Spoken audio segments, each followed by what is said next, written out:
njyewe naryamanye n'umugabo we abona ndatwiteshyiramo ko umwana mwitaru kambivugira imbere ya kamera ugejeje aho twongere dusubire inyuma gato. Ese Fari ni byiza ko wemeye ko umwana abyaranye nta nubwo tugoye umwana aryamanye nta nubwo tugoye aryamanye pe none njye mbabeshye ubivuga nta soni ufite ziki ko nari nasinze icyo gihe ko nimeraga amayoga kwasanga ari n'abantu bagiye banakoraho sinanamenye ibyari mbaye ikaze bakunzi bacu rero mwese mudukurikiye ni kuri Keza TV show nk'ibisanzwe nongeye kubasuhuza kandi mbifuza gukomeza kugira ibihe byiza mwese tubana umunsi ku wundi reka nizere ko mumeze neza Fareza impamvu nishimye ndi kureba ukuntu ufite igisuko gishyashya ukuntu wambaye iki kiboro ni cyiza ni cy'abasirimu bakita gute ntago mbizi mbona bantamo ni impano naka gift bamaye ninde ukaguhaye Fari ni mushiti wanjye w'umugabo w'umugore oya ni mu diaspora mu Burundi yaje mu Rwanda arakanzanira umuki ni mu diaspora ariko na cyangwa umugore oya ni umugabo nabonye ari umusaza nta mugabo rega nta mugore wagira ikintu aguretse abagabo gusa okay nawe rega ubundi twakomeje buri muto iryoshye ibindi biza uraryoshye utanteranya n'abagabo Fari dumeze uti meze neza urakomeye impamvu nsese nuko ndi kubona ukuntu usa neza cameraman mbare mfatire Fari darasa neza yego ko mana mbabara uzuminga uhereye hasi n'agakweto uri kubibona muri iyi minsi kuri gusa neza ibanga niriye ibanga se niki ni ukwiyitaho nyine se nabonye nari ngiye gupfa niyitaho ubu nsigaye niyitaho usanga byose ni kimwe ndarya neza nkambara neza ibintu byose byabaye amahoro ni ukuri urasa neza ufite agasuko gashyashya biragaragara ko muri iyi minsi ufite umuntu uri kukwitaho arahari kandi ashyizeho umwete cyane ni ukuri ni ibintu biri kwigaragaza ku maso nawe urabibona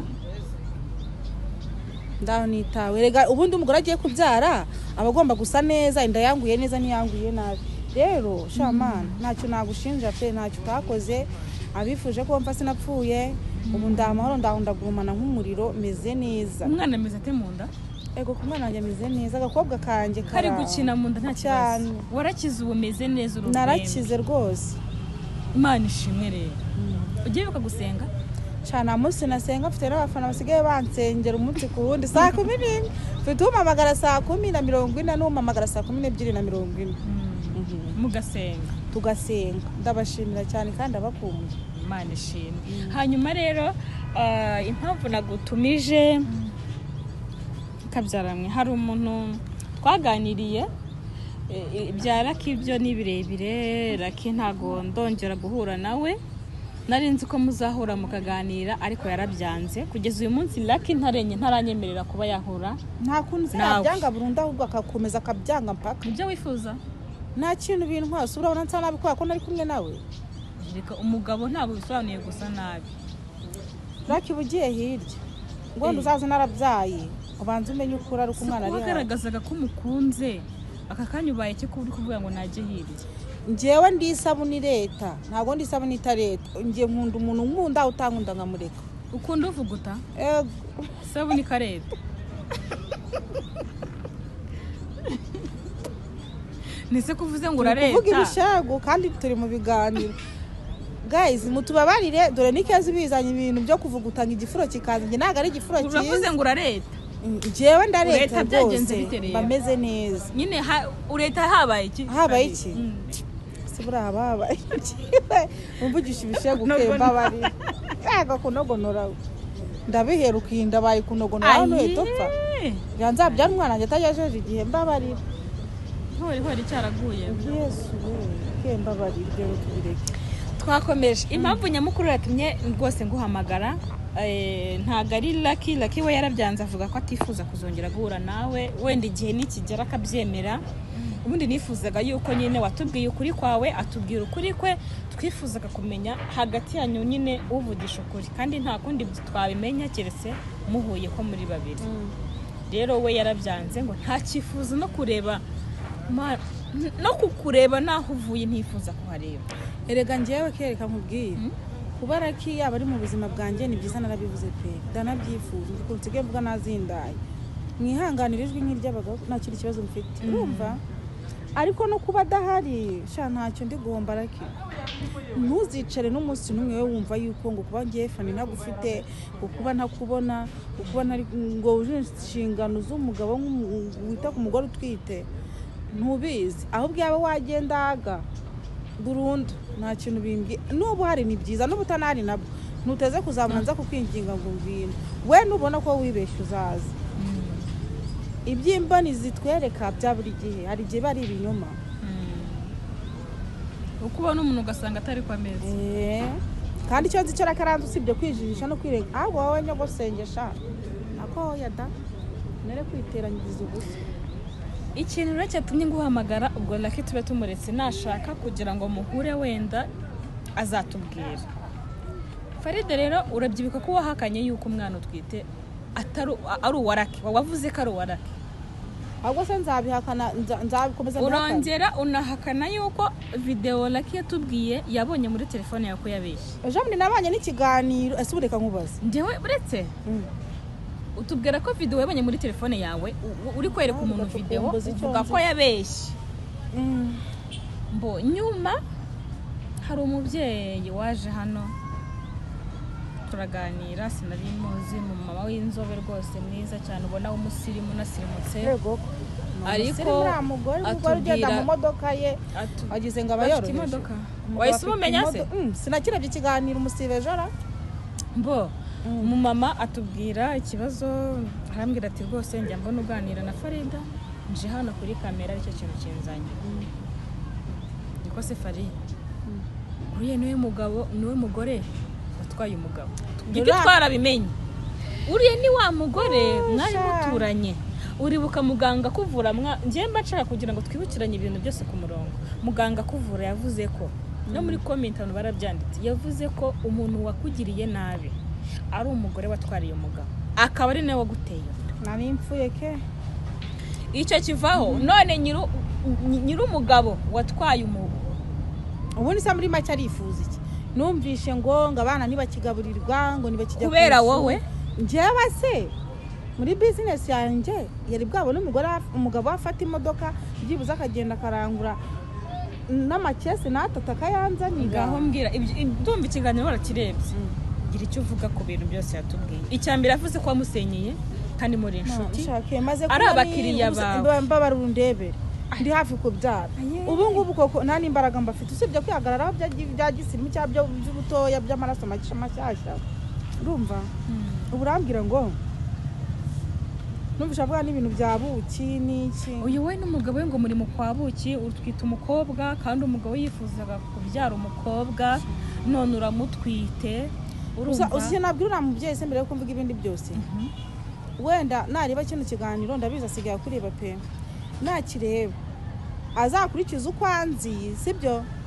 urumva muri karitsiye umugabo we nawe barabakiriya banje nk'uko yabivuze ikindi cya kabiri ntago ngiye umuntu azaza ngo mwime customer care bantu mukora business ntuzime umuntu care ngo nuko ngo uri kwanga kwiteranya n'uwo bari kumwe wowe uri gushaka amafaranga uri gushaka ubuzima wihombye urugo rw'abandi ngo nuko wenda ukora business ariko nanone ntago umuntu nje yazangana ngo mwakira ni nabi ntacyo dupfa gusa nyine wenda icyo navuga cyo mutandukanye ubushuti ntago nge navuga ngo turaba besto n'umugabo ntago turaba besto turabashuti barebera bisanzwe by'ubukiriye ikintu nabwira mama ntago umwana ngiye kubyara ari uwe nta nubwo se kubihakana kandi umugabo we ubwe yarabimwibwiriye ati umwana afite twite n'uwanyu uzi ikibazo cyabayemo hagati aho ngaho se hari ukuntu wenda sinago navuga mvuze ngo kuryamana n'umuntu ntago mwantera ibuye ibyo ni ibintu bisanzwe iyi nda nayitwaye muri cya gihe narindi muri bya bihe nyine byo kuba nasirana n'uwo nashaka gusubiramo amazina muzi ndi wa muntu nyine wihorera mu nzoga kuba wenda naryamana n'umugabo we nagusobanuye ko wenda yanterera turakuzi ko ari Faride utakiburira njyewe naryamanye n'umugabo we abona ndatwiteshyiramo ko umwana mwita ruwo ukambivugira imbere ya kamera ugejeje aho twongere dusura inyuma gato ese Faride ni byiza ko wemeye ko umwana abyaranye nta nubwo tugoye umwana aryamanye nta nubwo tugoye aryamanye pe none ngiye mbabeshye ubivuga nta soni ufite ziki ko nari nasinze icyo gihe ko nimeraga amayoga kwasanga ari n'abantu bagiye banakoraho sinanamenye ibyo ari byo ukaba nka wa muntu ati sinzi ugize none se Fari abantu muri abaturanyi abantu muri inshuti umubyeyi agufata nk'umwana we umugabo akagufata nk'inshuti bisanzwe urumva buretse abantu barakugurira n'abakiriya baraza bakaguhahira byose noneho watekereje gute cyangwa byaje gute kugira ngo uhuze n'umugabo we ese umugabo niwe waguterese cyangwa niwe wagiye kumubwira uti ndagusaba uriya mugabo ahubwo uriya mugabo twabaye inshuti abona hano njyewe nyine bitewe n'ukuntu namwitagaho amufata neza washaka ko yarabonye ibintu uko bitari sinzi yenda niba babonye umunsi posti zanjye yaranyandikiye arambwira ngo nuko wenda bitashoboka ngo tuzominge ubundi byashoboka ko twazuminga message abantu ntibakagiye ngo turababeshya ngo warakoze ngo kumbeshya urukundo ariko umugabo wakubwira ariko ambwira ndamubwira ati se nyine nahise mukupa ndamuhamagara nyine nahise mva hano nari ndamuhamagara ahita ambwira ngo kweri ni kuri wari umeze ahita kupa mpita mwandikira kuri nyine kuri WhatsApp namwanga ngo urukundo nyine barakomeza ati namwe ati rero njyewe ntago ntigize nk'ukuntu wafashe ibintu uko bitari biri uko nari nzwa nwite mwana wande waraki kandi icyo gihe naraki yari ari mu buzima bwanjye n'uwo mugabo aramuzi twari inshuti aribwo nashatse kujya muri bya bintu byo kwihora kuri sama kindi kumuvuga izina we byo kujya kwihorera mu mbabare ntabwo nshaka kurivuga iryo zina wenda n'abagiye kutureba bwa mbere mutwihanganire ntabwo iryo zina nshaka kurivuga muzakurikire Keza TV show ibiganiro muzagenda mubibona murebe umuntu ushaka kuvuga ni ukuvuga ngo uriya mugabo twabaye inshuti nyine ziraho zo kuba yambera umukiriya agasohokana n'umugore we bakaza ibintu bakenjenga ukabona ibintu biraryoshye sibyo hama wiwe yabona ukuntu mwitayeho akajya ngenda mukunda oya sheri ntago nigeze nkukunda byuko nagusenyera urugo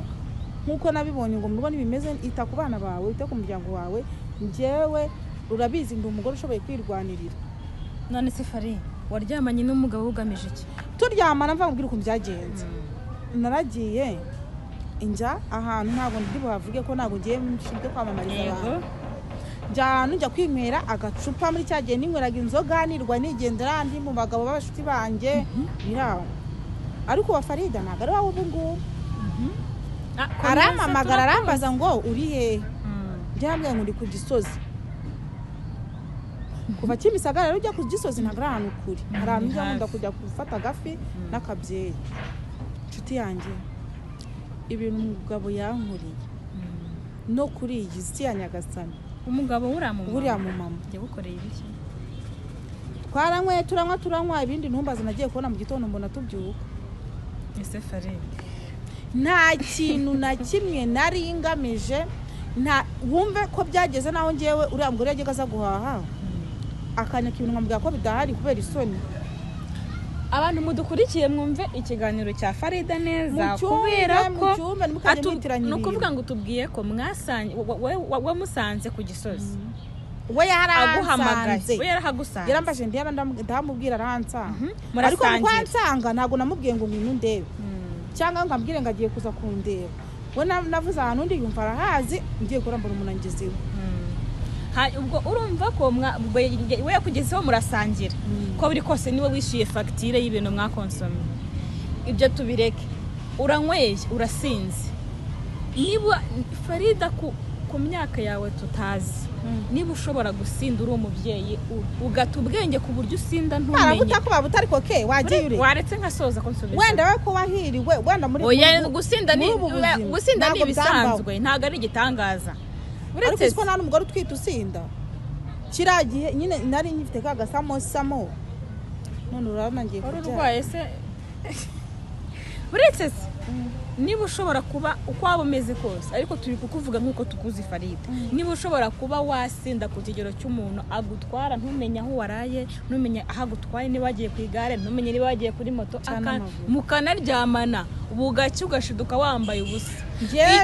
abantu badukurikiye bari kukumva gutyo bari kumva ko wigeze kumera gutyo nubwo waba atari kumeza ariko wigeze kubimera ushobora ubwo si wari ugeze kuri hantu unaryama ntumenye n'uwagusambanyije bijya bibaho nabyo ariko nta muntu udahinduka ibyo ntibyatuma amateka y'ubuzima bwawe budahinduka urumva ko wari wageze kure ariko cyari bigeze kure buriya wagize ngo buriya Raki nubwo yigize nabi akivumbura ariko urumva ko afite impamvu urumva ko Raki ku rundi ruhande nawe afite impamvu Raki ndabizi ararwana nk'umugabo akagerageza nk'intwari cyangwa nk'intore yishakira ibisubizo ariko nawe bitewe n'uko nari muzi yarahindutse nta kintu nakoze cyari butume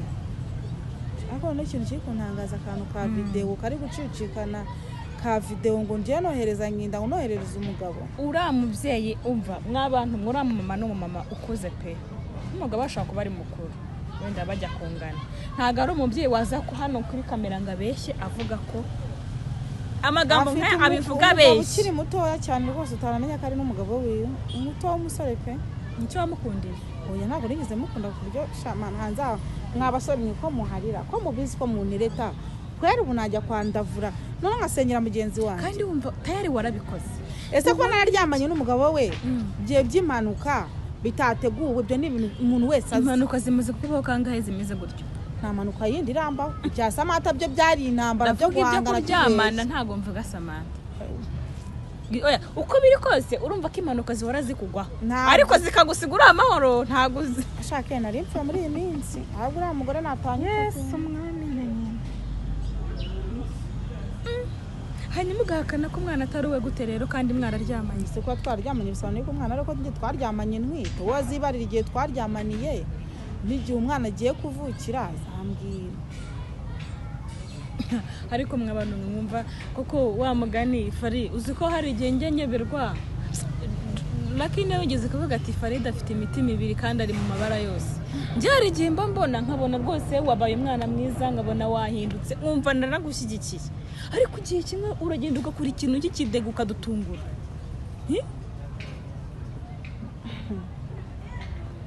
nakosa ririmo yanjye ese nakoze iki none se kuba uriya mubyeyi aka kanya wa mugana abayeho mu buzima wumva uko biri kose umugabo barashwana hakurambura abanye inzobe afite ukuntu asa ukuntu yari yambaye nanjye wenda reka ndike kubana none si inzobe nese abo urwiyurungu kubera ko umugabo bari guserera ntuzi ko yavuze ngo umugabo nta kimwitaho ko nabonye nta cyahindutse n'ubundi ameze ko yaramye ese kwita kuba umugabo akwita uzi icyo bisobanuye abizi se ajya nagorana n'umugabo na rimwe twarabanye ariko ngiye hari ibintu mba ntazi kwita iyo umugore avuze ngo umugabo nta kinyitaho ntabwo bisobanuye kwisiga ntabwo bisobanuye kwambara kuko ubutuye wambara uko biri kose wagiranye ikibazo n'umugabo hari igihinduka mu rugo umugabo mwagiranye ikibazo ariyenze ariko undusha washatse mbere yanjye ujya kumfata amajwi ibyo urabizi sibyo niba umubyeyi aza akavuga ati Farida yaransenye yaramemukiye kugeza ubu ndi kurya nabi ndi kubaho nabi kubera ko atwita umukobwa njyewe ntaramubyarira uri kumva icyo kintu umugabo we yifuzaga umukobwa ariko aramutwite ubu ni wowe uri kwibera niyo mpamvu yavuze ati bari mu kwabo kintu umugabo wanjye kandi koko Farida muri iyi minsi uri gusa neza kandi udutanye ikiganiro wambwiye uti mfashwe neza mfite umuntu uri kumakeye ntabwo watubwiye izina ndikubwira se naryo oya sinca nushaka uryihorere waretse se nari twabaye bakuru turi kubyi ko nyina rya ari bwiyumve mbizi ko azareba ibiganiro akiyumva nubwo atakemera kuzimbira kamera genda kwitwa n'umuntu witwa Tuyizere Diogene umukiga original umukiga umukiga niwe uri gutanga ibyo birombe yego nshuti yanjye ko bifite ntacyo nzaba ntago nahindutse ndacyari mu murongo muzima ariko Raki niba atanshaka umukiga aragutwara nshuti yanjye Diogene ngwino ibindi byihorere ubumbe kujya mu bagabo benshi ari byo byiza cyangwa ariko se mu bagabo benshi kiko umugabo ni ufite icyo amaze cyo kintu uko cyumva narebye ku buzima yego ndeba ukuntu bwankarangiye mu nzu ndagenda mba umweru inzobe y'amavuta iragenda ihinduka urwirungu nk'urw'inzoka icyo kintu uracyumva ndacyumva cyane mujya mwitondera abantu burya umuntu nahitamo kubaho mu buzima bwe ntabwo ari uko aba ari umwana ntabwo ari uko aba ahubutse kandi mugapfa no guca n'imanza ndababujije n'abade bose n'abande n'abishizemo amacupa bazaza babashaka abagabo babyare bavemo abagore beza n'abajaki bataye za metamunuze barahindutse ejo bundi naswa usambana ukanabyemera oya njye ntabwo mbyemera ntabwo mbabwira muze mu nsambanya ahubwo ikibazo ahantu kiri yazare gutuma nseka cyakora icyiza kirimo no kuvugisha ukuri njyewe nicyo kintu cyiza nkubonaho uragerageza mu kuvugisha ukuri naje gusanga uko byasa kose nta wanezeza rubanda uhitamo kwinezeza nta muntu uzamvuga nabi ngo bince intege ahubwo njyewe mwanzuro nihaye ni ukuvuga ngo mba ngomba kwibase ndi kuwukora neza cyangwa ndi kuwukora nabi naho ibindi by'abantu simba mbyitayeho nari mpfuye niyo mpamvu ugomba ukitamo n'abantu ahubwo abantu mu nsengero umugore atazagira kongera akagira cyangwa se ngo dure turwane ese Farika nkubaza ndifuza kuzahura nawe nkamubwiza ukuri ibi mvugiye aha nzabimusubiriramo naryamanye n'umugabo we yego cyo ni kimwe ikindi cya kabiri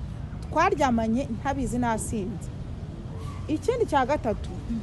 hagati yanjye n'umugabo we nta rukundo rwabayemo nta n'indi communication hagati yanjye n'umugabo we yabayemo ahubwo ikintu cyabaye umugabo we yaragiye arankunda ntabwo njye nari nzi ko umuntu ufite umugore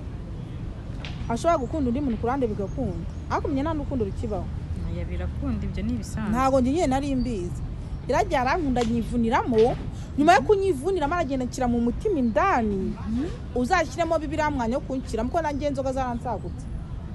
ntiziranshyiramo nubwo nahindutse rero uramenye ntibagiye kunyica wa mugabo wita ku rugo rwawe ngewe undeke ariko biza kuneza imbere ibintu byabaye kuri uriya mubyeyi ari we bibayeho tuvuge inshuti yawe mwumva niyo mpamvu uri gusobanura ibi byose inshuti yawe we Farida tutazi n'izina uwo ari we wese w'inshuti yawe inshuti bisanzwe nk'uko uriya mubyeyi muri inshuti uramutse umenye ko yaryamanye n'umugabo wawe wowe Farida ubwawe wabyakira gute ubimenye jewe uzi ndamutse menye ko nyine urabona yawe muziranye musangira yewe na kera ntago twakiranuka ariko nanone kujyana idukiranuka ibintu biratandukanye mushobora kuryamana umugabo yakugerageje kandi n'umugore wabizi yuko uwo umugabo ahora iwawe sibyo ariko umugabo adatembera muri urwo rugo ataza muri business agatuma abana cyangwa agatuma umukozi cyangwa umugore akaza umugabo nakwizirikeho njena icyo gihe mpita mbona ubwo nyine bimeze uko nabona ko we wamwishimye nyine byabaye ngombwa ko agutere tugacika intege nk'umuntu mukaryama ntago twakiranuka ariko aho ari wawe niyo yaba ari muri business nka biriya byambayeho ushaka kuzambwira ati naracitswe nk'umuntu nkakumva ariko ndabizi ko utanywa inzoga nunywa n'itabi nk'ibya runaka yesu we mbabarira nabirakariramo ariko ntacyo buriya uriya mugore nashaka azampa imbabazi natazima nzamwumva icyo nzi cyo nuko natwita umwana w'umugabo we nazibyarira agakobwa kakaza ari ikimuga n'akana kambere kutekereza nabi buri gihe ntago nekereza nabi none se ko bari banishe ntago ari uhari wose afite umwana ufite ikibazo cy'akaboko nzabihishe ubusa ni abantu bandeba bamuzi ego Farida njye ntabwo nzabura kuvuga ukuri ngo ni ugutinga abantu mwanyisiki ngoraki noneho hari umurundi hariya w'intesi ari kwandika message ariko ntacyo bitwaye yandika nguki icyaba ushaka ni nimero zande zaraki uzazikura he uzaze mu Rwanda niba ari naho uri uzahamagare Keza ahubwo hari n'abantu banyisabira nimero za Raki b'abagore n'abakobwa nzazibahe ntabwo uzafuherera njyewe uwo sinjye wose ubundi barahafuha umuntu wumva ko yabasigaye wenyine kandi wowe ufite backup oya ngiye afite inshuti uribuka utubwira muri cya gihe mbere Raki mutarahuza ukajya uvuga ngo ufite inshuti nyinshi z'abagabo n'abasore wenda ibyo byo nasanze ari ubuye kandi utakifuza kureka rero nyine ibi byose biragaragaza inshuti imwe pe y'umukiga bita Tuyizere Deoje umukiga we rero uzamusigamo imvunu uzamufaka oya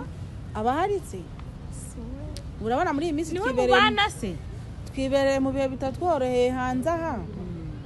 nawe ari muri ibyo ngibyo ari kudufasha kuba ibintu byagenda neza ariko mu ntambara arwana nanjye arandwanirira umukiga wawe